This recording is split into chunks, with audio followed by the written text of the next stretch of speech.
Welcome to Shukla study point. आप सभी का स्वागत है आपके अपने YouTube channel Shukla study point में। मैं शिवम शुक्ला आप सभी दोस्तों का हार्दिक स्वागत करता हूं। आज के वीडियो के माध्यम से हम लोग चर्चा करेंगे जियोग्राफी के नवीनतम पाठ्यक्रम के बारे में, जो कि 2024-25 या 26-27 की परीक्षाओं के लिए बहुत ही महत्वपूर्ण होगा। इसमें मैं चैप्टर वाइज जो एक प्रकार से आपके अध्याय हैं उनके बारे में आपको बताऊंगा कि आखिरकार किसके बाद में कौन सा अध्याय हम लोग पढ़ेंगे, यानी कुल मिलाकर के सिलेबस डिस्कशन करने वाले हैं आज की वीडियो के माध्यम से। ये एक प्रकार से पहली क्लास होगी बीए थर्ड सेमेस्टर के जियोग्राफी की। यानी जियोग्राफी में आपको थर्ड सेमेस्टर में पढ़ना होता है environment, climate change, disaster management, यानी कि बेसिकली अगर मैं बताऊं तो आपको इसमें पढ़ना होता है पर्यावरण के बारे में, आपको पढ़ना होता है इसमें क्लाइमेट चेंज के बारे में, आपको पढ़ना होता है आपदा प्रबंधन के बारे में। ठीक है, तो इसी में आपको पढ़ना होता है। अब हम देखेंगे कि कौन कौन से चैप्टर जो है हमको बेसिकली जानने हैं, किस तरीके से हम लोग पूरा का पूरा सिलेबस कवर करेंगे आपका। ठीक है, और यूट्यूब पर ही सारी वीडियोज़ आपको मिलने का एक प्रकार से पूरे चांस मिलेंगे आपको। यानी इस जो चैप्टर होंगे इनमें तमाम सारे उन चैप्टर्स वाइज जो वीडियो होंगी वो भी मिलेंगी, और चैप्टर्स के साथ ही साथ चैप्टर्स में पढ़ाऊंगा उसके चैप्टर्स के अंत में मैं ऑब्जेक्टिव प्रश्नों की श्रृंखला भी लगा दूंगा। इससे किसी प्रकार की कोई दिक्कत आपको नहीं होगी और ऑब्जेक्टिव और लिखित दोनों टाइप की आपकी परीक्षाओं की तैयारी बेहतर हो जाएगी। ठीक है, अब आइए जानने का प्रयास करते हैं कि आखिरकार आपके पाठ्यक्रम का क्या नाम है, पेपर का क्या नाम है। देखिए पेपर का नाम ये देखें, पेपर का क्या नाम है, क्या है, पर्यावरण, आपदा प्रबंधन और जलवायु परिवर्तन। देखिए पर्यावरण को अंग्रेजी में इन्वायरमेंट कहते हैं, आपदा प्रबंधन को डिजास्टर मैनेजमेंट कहते हैं और जलवायु परिवर्तन को अंग्रेजी में क्लाइमेट चेंज कहते हैं। पर्यावरण क्या होता है इसके बारे में भी आपको समझना है। ठीक है, आपदा प्रबंधन और जलवायु परिवर्तन, ये तीन फैक्टर्स यानी तीन टॉपिक बेसिकली बड़े बड़े टॉपिक है अपने आप में, इन्हीं के बारे में आपको पढ़ना है। इन्हीं तीन टॉपिक के माध्यम से आपका संपूर्ण सिलेबस कवर होगा, लेकिन इन्हीं तीन टॉपिक में कई टॉपिक और भी बनते हैं, तो उन सभी को एक प्रकार सिलेबस के रूप में या चैप्टर्स के रूप में आपके समक्ष यहाँ पर दिखाई पड़ रहे हैं, लिखा हुआ है। ठीक है, हिंदी और अंग्रेजी दोनों भाषाओं में आपको सिलेबस दिख रहा है। क्लियर। तो पर्यावरण यानी कि इन्वायरमेंट जिसको आप कहते हैं, यानी कि जो एक प्रकार से प्रभावकारी दशाओं का योग जो कि मानव को चौतरफा घेरे हुए है, मानव उससे प्रभावित भी होता है और मनुष्य उसको प्रभावित भी करता है। यानी कि पर्यावरण क्या करता है, मनुष्य को प्रभावित करता है और मनुष्य पर्यावरण को भी प्रभावित करता है, इन्वायरमेंट को भी प्रभावित करता है, तो इसी को पर्यावरण कहते हैं। ठीक है, पर्यावरण के अध्ययन को एक प्रकार से पारिस्थितिकी कहते हैं, पारिस्थितिकी विज्ञान, या एक प्रकार से बोले तो इकोलॉजी बोलते हैं। ठीक है, और जिस चीज़ों में या जिन जिन स्थान पर पर्यावरण मतलब पर्यावरण और जीव जंतुओं के बीच में तालमेल होता है या जहाँ पर खूब ज़्यादा पाए जाते हैं ऐसे जीव जंतु, उस पूरी के पूरी एरिया को इकोसिस्टम कहते हैं। जैसे कि एक झील एक इकोसिस्टम है। पूरी चीज़ों को मैं आपको समझाने का प्रयास करूँगा अभी चैप्टर वाइज। बेसिकली ये जो आपदा प्रबंधन होता है, डिजास्टर मैनेजमेंट जिसको कहते हैं, जैसे मान लेते हैं कोई बाढ़ एक आपदा है। आपदाएं दो प्रकार की होती हैं, एक होती है प्राकृतिक और एक होती है कृत्रिम मानव निर्मित। तो जो एक प्रकार से प्राकृतिक होती है, जैसे बाढ़ हो गई, सुनामी हो गई, भूकंप हो गया, ठीक है, भू संतुलन बिगड़ गया, भूस्खलन हो गया, ठीक है, ज्वालामुखीता की क्रिया हो गई, तो ये सब एक प्रकार से क्या है, आपदा है और वो भी प्राकृतिक आपदाएं हैं। ठीक है, लेकिन जो मानव निर्मित आपदाएं होती हैं वो भी एक प्रकार से बड़ी ही एक प्रकार से हानिकारक होती है। जैसे कोई परमाणु बम अब गिर जाए या गिरा दिया जाए, तो ये सब एक प्रकार से कृत्रिम आपदाएं हैं या मानव निर्मित आपदाएं हैं। तो इन सभी आपदाओं को रोकने के प्रयास या इन सभी आपदाओं से कम जन धन हानि हो, इसके लिए एक प्रकार से प्रयास ही आपदा प्रबंधन कहा जाता है। आपदाओं को रोकना नहीं मतलब होता है आपदा प्रबंधन का, आपदाओं को कम करना या आपदाओं से कम खतरा हो, कम जान माल की हानि हो, इसके लिए एक प्रकार से प्रबंधन मैनेजमेंट किया जाता है, वो होता है आपदा प्रबंधन। जलवायु परिवर्तन बेसिकली क्या होता है, क्लाइमेट चेंज। चूँकि एक मौसम जो होता है वो हर वर्ष बदलता है, लेकिन क्लाइमेट जो होता है वो बड़े लंबे समय के बाद बदलता है, यानी क्लाइमेट बदलता है। जैसे कि आजकल एक प्रकार से वातावरण का तापमान बढ़ रहा है, तो ये क्लाइमेट चेंज हो रहा है। ठीक है, तमाम प्रकार की चीज़ें आपको दिखाई पड़ रही है, बारिश उतने अच्छे तरीके से नहीं हो रही है, या कहीं पर बारिश हो रही तो बहुत हो रही है, कहीं पर सूखा पड़ रहा है, कहीं पर बाढ़ आ रही है, कहीं पर भूकंप आ रहे हैं। ये सब कहीं ना कहीं पे क्लाइमेट चेंज के ही परिणाम है। वातावरण लगातार गर्म होता जा रहा है, तो और जो ऑक्सीजन का लेवल है वो घट रहा है, कार्बन डाइऑक्साइड का लेवल बढ़ रहा है, तो ये सब भी एक प्रकार से क्लाइमेट चेंज के लिए उत्तरदायी सिचुएशंस या परिस्थितियाँ होती हैं। तो क्लाइमेट चेंज वो होता है। कुल मिलाकर के यही चीज़ों के बारे में हमको समझना है। अब आइए एक एक टॉपिक को देखते हैं चैप्टर को, कि आखिरकार क्या क्या चीज़ें हमको पढ़नी होती हैं चैप्टर में। पहले चैप्टर में हम लोग पढ़ेंगे पर्यावरण के बारे में, कि पर्यावरण क्या है, पर्यावरण किसे कहते हैं, पर्यावरण के प्रकार, पर्यावरण की संकल्पनाएं, पर्यावरण पर क्या कैसे मनुष्य प्रभावित करता है पर्यावरण को, और पर्यावरण से कैसे मनुष्य प्रभावित भी होता है। यानी दोनों चीज़ों के बारे में, सभी चीज़ों के बारे में आपको बताऊंगा। पर्यावरण की संकल्पनाएं और तत्व, ठीक है, इन्वायरमेंट कॉन्सेप्ट्स एंड कंपोनेंट्स, दोनों के बारे में आपको समझूंगा। देखिए, पर्यावरण के तत्वों की अगर बात की है, पर्यावरण के तत्व में जैसे पर्यावरण के कई सारे घटक होते हैं, जैविक घटक, अजैविक घटक, तो इन सभी के बारे में हम लोग विस्तार से जानने का प्रयास करेंगे। तो पहला चैप्टर आपका हम लोग जो है जल्द ही डिस्कस कर लेंगे, 1-2 दिनों में पहला चैप्टर की वीडियो आपकी आ जाएगी। फिर हम लोग सेकंड चैप्टर के बारे में चर्चा करेंगे, पारिस्थितिकी के बारे में, यानी इकोलॉजी किसे कहते हैं। वैसे मैंने व्हाइट बोर्ड पर इसको पढ़ा रखा है 2024 की परीक्षाओं के लिए, लेकिन अगर आप उसको देखना चाह रहे हैं तो देखें, और नहीं तो मैं डिजिटल बोर्ड पर एक प्रकार से आपको विस्तार से हर चीज़ को समझा दूंगा। यानी ये जियोग्राफी की लगभग पूरी क्लास, देखिए पूरी क्लास मैं करवाऊंगा, और वो भी यूट्यूब पर ही बिल्कुल फ्री में, ठीक है। यूट्यूब पर ही आप बिल्कुल फ्री में इस क्लास को, सारी क्लास को पाएंगे। मैं कोशिश पूरी करूंगा कि पूरी क्लास आपकी करवाई जाए। एक बात और ध्यान रखेंगे, अगर इन सभी चैप्टर्स की आपको वीडियो मतलब कि पीडीएफ नोट्स भी चाहिए, जैसे जो भी क्लास यूट्यूब पर होगी उसकी पीडीएफ नोट्स जो होगी वो आपको एक प्रकार से हिंदी वाले कोर्स में मिल जाएगी। यानी कि अगर आप एक प्रकार से हिंदी का हमारा कोर्स लेते हैं, हिंदी के कोर्स के लिए करना क्या होता है, मात्र 100 रुपये आपको पे करने होते हैं, ठीक है। 100 रुपये आपको हमारे पास भेजने होते हैं। देखिए, आपको अगर कोर्स लेना हिंदी का तो 91 61 93 60 62 ये मेरा व्हाट्सअप नंबर है, इस पर आपको व्हाट्सअप करना है। इस पर जैसे व्हाट्सअप करेंगे तो आपको आपके पास एक क्यूआर स्कैनर यानी कोड सेंड किया जाएगा, उसी पर आपको मात्र 100 रुपये पे कर देने होंगे, और उसके बाद में आपको हिंदी वाले ग्रुप से ऐड कर दिया जाएगा।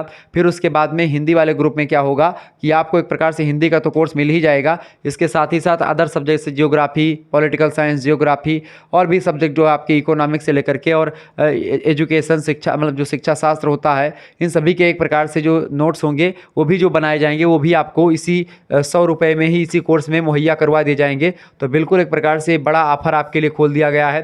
तो जिनको छात्राओं को हिंदी सब्जेक्ट है और कोर्स लेना चाहते हैं, तुरंत SMS करें 91 61 93 60 62 पर और अपना कोर्स में नामांकन तुरंत करवा लें। ये एक प्रकार से कोर्स एक प्रकार से लिमिटेड है, यानी कि एक प्रकार से जल्दी से जल्दी कोर्स लेने का प्रयास करें, ठीक है। अगर आप एक प्रकार से बाद में भी आएंगे तो मैं कोर्स में एंट्री दिलवा दूंगा, ऐसी बात नहीं है, लेकिन प्रयास ये करें कि जल्द से जल्द आप एक प्रकार से इस कोर्स को ले लें, ठीक है, ताकि आपकी पढ़ाई बेहतर हो सके। देखिए, दूसरा चैप्टर हम पढ़ेंगे पारिस्थितिकी यानी इकोलॉजी। इकोलॉजी एक विज्ञान है जो कि एक प्रकार से पर्यावरण और उसका मानव पर कैसा प्रभाव पड़ता है उसी का अध्ययन करता है। पूरी चीज़ें मैं विस्तार से आपको समझाऊंगा जब चैप्टर वाइज वीडियो प्रोवाइड कराऊंगा, ठीक है। बस 2-3-4 दिनों से एक प्रकार से क्लासेस आपकी मैं शुरू करवा दूंगा। हालांकि क्लासेस आपकी शुरू हैं हर एक सब्जेक्ट की। पारिस्थितिक तंत्र क्या होता है, यानी कि इकोसिस्टम किसे कहते हैं। इकोसिस्टम जो होता है एक प्रकार जैसे झील जो है एक इकोसिस्टम है। अब कैसे इकोसिस्टम है, चूंकि झील जो होता है एक प्रभावकारी दशाओं का योग होता है जिसमें जीव रहते हैं, और जीव भी एक प्रकार से पर्यावरण को प्रभावित करते हैं, पर्यावरण उसको प्रभावित करता है। वही दशाएं, वही सिचुएशन एक प्रकार से कहलाती हैं पारिस्थितिकी तंत्र। और इसी पारिस्थितिकी तंत्र का अध्ययन कौन करता है, पारिस्थितिकी नाम का विज्ञान करता है, ठीक है। ये बात आप ध्यान रखेंगे। चौथा क्वेश्चन हम लोग देखेंगे। चौथे चैप्टर में हम लोग क्या पढ़ेंगे भैया, चौथे चैप्टर में हम लोग पढ़ेंगे पर्यावरणीय शिक्षा के बारे में, यानी एजुकेशनल मतलब कि जो है इन्वायरमेंटल एजुकेशन के बारे में हम लोग जानेंगे कि भाई एक प्रकार से पर्यावरण क्या है, पर्यावरण की शिक्षा है, पर्यावरण को समझें हम, ताकि पर्यावरण की इंपॉर्टेंस को जानें। पर्यावरण की इंपॉर्टेंस को जब हम जानेंगे तो पर्यावरण का संरक्षण करने में एक प्रकार से हमारी रुचि होगी और हम पर्यावरण संरक्षण को करेंगे, ठीक है। जब भी एक प्रकार से आप कहीं ना कहीं पे पर्यावरण के बारे में नहीं जानते, तब एक प्रकार से पर्यावरण का आप जाने अनजाने में एक प्रकार से उसका ह्रास करते हैं पर्यावरण का। तो वेदों में भी पर्यावरण के बारे में बताया गया, तो वेदों में क्या जानकारी पर्यावरण के बारे में दी गई है। और पर्यावरण का एक प्रकार से जो भारतीय परंपरागत ज्ञान रहा है, भारतीय परंपरागत मतलब कि होता है भारत के जो एक प्रकार से धर्म ग्रंथ हैं या एक प्रकार से पुराण है, स्मृतियाँ हैं, उन सभी में मतलब इसको लेकर के पर्यावरण को लेकर के किस प्रकार की बातें बताई गई हैं, और इसके अलावा आपदा प्रबंधन को लेकर के क्या बातें बताई गई, पूरी चीज़ें में हम लोग चर्चा करेंगे चैप्टर नंबर 4 में, ठीक है। इन्वायरमेंटल एजुकेशन, ठीक है, environment in Vedas and Indian traditional knowledge of environment and disaster management, तो ये सब हम चर्चा करेंगे चैप्टर नंबर 4 के अंतर्गत। पांचवा चैप्टर आपका बहुत बढ़िया, जैव विविधता और इसका संरक्षण। जैव विविधता क्या होता है, जिसको अंग्रेजी में बायोडाइवर्सिटी कहते हैं, इट्स कंजर्वेशन। क्या होता है, जहाँ पर जीव जंतु ज़्यादा होते हैं या जहाँ पर एक प्रकार से वनस्पतियाँ और जीव जंतुओं की प्रजातियाँ बहुत ज़्यादा होती हैं और कई प्रकार की प्रजातियाँ, कई प्रकार की जनजातियाँ, कई प्रकार की वनस्पतियाँ इकट्ठे पाई जाती हैं, उस एरिया को एक प्रकार से जैव विविधता का क्षेत्र कहा जाता है। जैसे कि भारत में एक प्रकार से ऐसे उत्तरी भारत का जो एक प्रकार से पर्वतीय क्षेत्र है वो, ऐसे ही दक्षिणी भारत में आप देखेंगे तो पूर्वी घाट और पश्चिमी घाट, इन सभी पर, या पूर्वोत्तर इलाकों में चले जाएं भारत के, तो इन सभी इलाकों में आप देखेंगे कि एक प्रकार से ऐसे पीक पॉइंट आपको मिल जाएंगे जहां पर जैव विविधता वाले हॉट स्पॉट होंगे। हॉट स्पॉट मतलब होता है कि तप्त रक्त बिंदु, मतलब तप्त बिंदु, मतलब कि इसका मतलब ये है कि वहाँ पर जीव जंतुओं की प्रजाति जो है बहुत ज़्यादा रहती है, और एक प्रकार से इसीलिए उसको जैव विविधता वाला क्षेत्र कहते हैं। बायोडाइवर्सिटी इसलिए कहते हैं क्योंकि यहाँ पर बहुत सारी जीवों की विविधता होती है। जीवों की मतलब जीवों की, वनस्पतियों की, जीव जो होती हैं, वनस्पति भी जीवित होती हैं, इसलिए उनको भी जीव में शामिल करते हैं, और एक प्रकार से तमाम प्रकार के जीव जंतु तो होते ही हैं, ठीक है। और इसी को एक प्रकार से संरक्षित किया जाता है, जिसको कंजर्वेशन कहते हैं। जैसे कि अभी हमारे बगल में एक जंगल है जिसमें एक प्रकार से टाइगर रिजर्व इसको घोषित किया गया है, या एक प्रकार से जो टिकरी का जंगल है, ठीक है, टिकरी मनकापुर जंगल हमारे इधर पड़ता है, तो यहाँ पर एक प्रकार से इसको लेकर के सूचना आई है अभी हाल फिलहाल में, ठीक है। तो इसका संरक्षण किया था, जैव विविधता वाले क्षेत्रों का संरक्षण किया था ताकि जीव जंतुओं की रक्षा हो सके, ताकि पर्यावरण एक प्रकार सुचारू रूप से अपना जो है आगे बढ़ सके। छठा पॉइंट आपका है, छठा पॉइंट होता है पर्यावरण प्रबंधन एवं संपोषित विकास की अवधारणा, यानी कि concept of environmental management and sustainable development. बहुत ही महत्वपूर्ण फैक्टर है और परीक्षा में हमेशा यहाँ से प्रश्न पूछा गया है। देखिए, पर्यावरण प्रबंधन का मतलब क्या होता है? इन्वायरमेंटल मैनेजमेंट, यानी पर्यावरण को एक प्रकार से किस तरीके से मैनेज करें। जैसे कि मान लेते हैं आपको कोई शोध करना है या कोई एक प्रकार से आपको बांध बनाना, तो ऐसा बांध बनाए जिससे पर्यावरण को ज़्यादा नुकसान ना हो, यानी पर्यावरण को ध्यान में रख करके विकास किया जाए। इसी प्रकार के विकास को हम सस्टेनेबल डेवलपमेंट या सतत विकास के नाम से भी जानते हैं, ताकि हम ऐसा विकास करें संसाधनों का जिससे आने वाली पीढ़ी हमारी जो है वो भी उस संसाधनों का उचित दोहन कर सके। यानी मान लेते हैं कोयला एक प्रकार से इतना ही हम खर्च करें जितना हमको ज़रूरी हो, यानी संसाधनों का विवेकपूर्ण तर्कसंगत तरीके से दोहन किया जाए, एक प्रकार से फर्जी दोहन ना किया जाए, ताकि आने वाली पीढ़ी जो है वो भी उन संसाधनों का दोहन कर सके और उससे अगली पीढ़ी वो भी दोहन कर सके। यानी कि संसाधनों का विवेकपूर्ण तरीके से दोहन करना ही एक प्रकार से बोला जाता है सतत विकास या सस्टेनेबल डेवलपमेंट या समपोषणीय विकास, सतत पोषणीय विकास, इसी को बोलते हैं। बेसिकली जब आप बात करते हैं पर्यावरण प्रबंधन की, तो पर्यावरण को मैनेज करना किसी भी विकास के मामलों में, खास करके जब विकास होते तो पर्यावरण को ध्यान में नहीं रखा जाता और पर्यावरण का ह्रास बहुत होता है। तो पर्यावरण का ह्रास ना हो, पर्यावरण आगे बढ़े, पर्यावरण संतुलन हो, ये एक प्रकार से पर्यावरण प्रबंधन के अंतर्गत हम लोग देखते हैं। संपोषित विकास वही होता है जो मैंने आपको समझाया कि भाई किस तरीके से एक प्रकार से जब क्या होता है, संपोषित विकास क्या होता है, सतत विकास जिसको बोलते हैं सस्टेनेबल डेवलपमेंट, ये एक प्रकार से संसाधनों का ऐसा दोहन जो कि एक प्रकार से पर्यावरण को ध्यान में रख करके हो, कोई भी विकास हो। और इसके अलावा जब भी एक प्रकार से संसाधनों का दोहन हो तो ये ध्यान रखा जाए कि एक प्रकार से हमको ज़रूरत कितनी की है। वन विनाश, ठीक है, वन विनाश यानी कि डिफॉरेस्टेशन। वन विनाश एक प्रकार से इस समय तो बहुत ज़्यादा है, क्यों?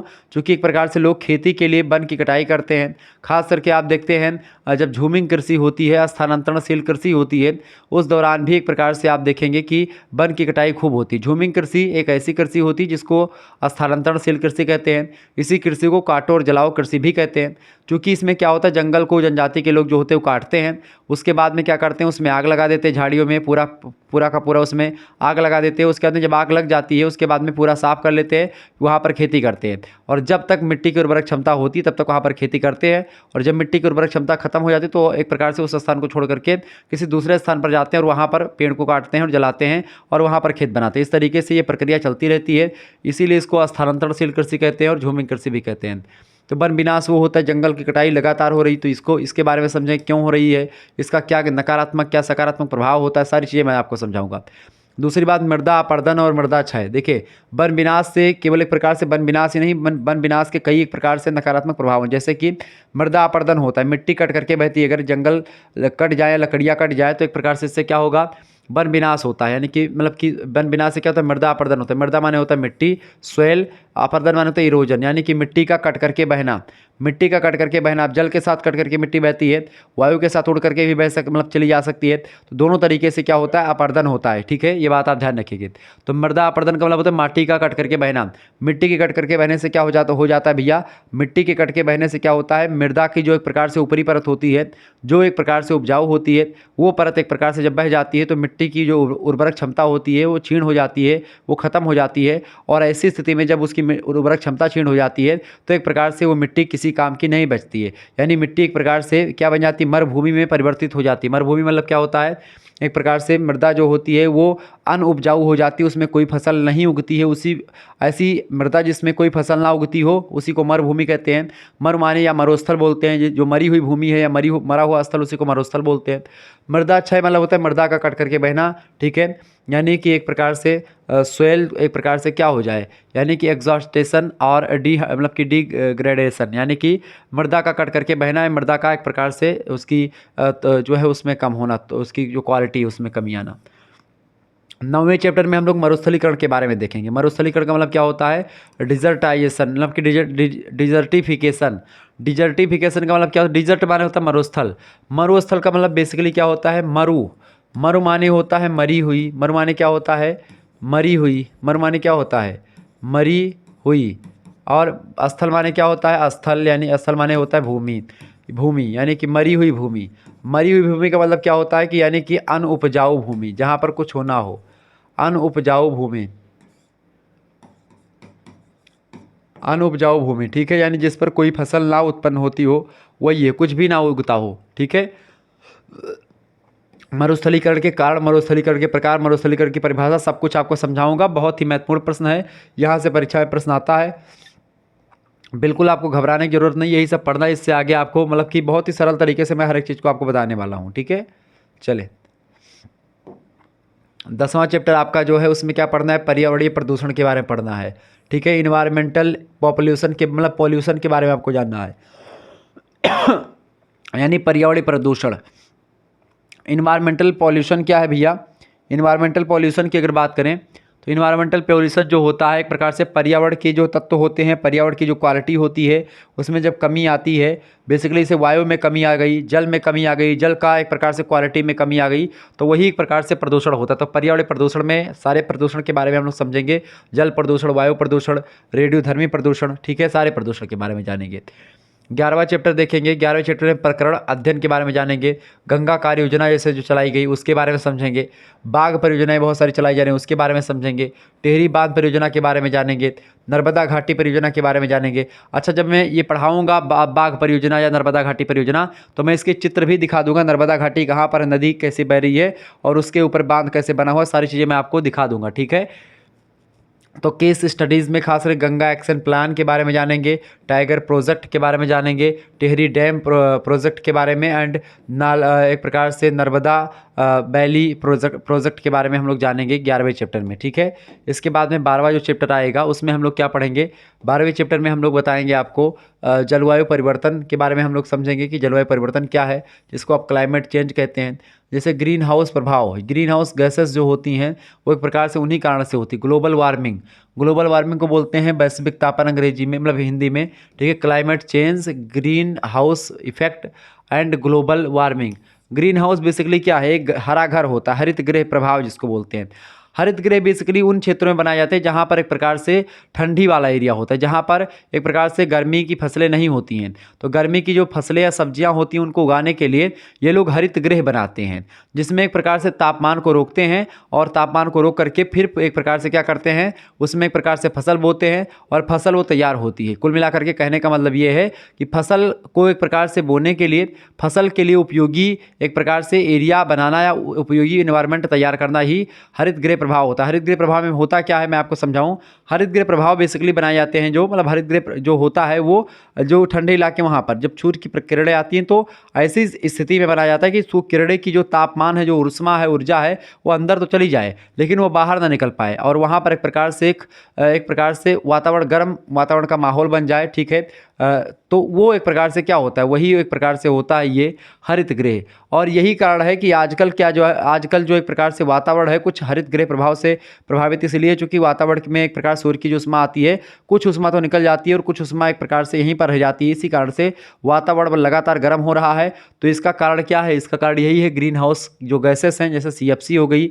CFC गैस जो होती है, जैसे क्लोरोफ्लोरोकार्बन जो AC से निकलती है, रेफ्रिजरेटर से निकलती है, ऐसे और तमाम प्रकार के प्रोडक्ट से निकलती है, ठीक है। तो ये सब एक प्रकार से इसके कारण से क्या होता है, इसी कारण से एक प्रकार से ग्रीन हाउस प्रभाव देखने को मिलता है। वातावरण गर्म हो जाता है और वातावरण के गर्म होने को ही एक प्रकार से ग्लोबल वार्मिंग कहते हैं, वैश्विक तापन कहते हैं।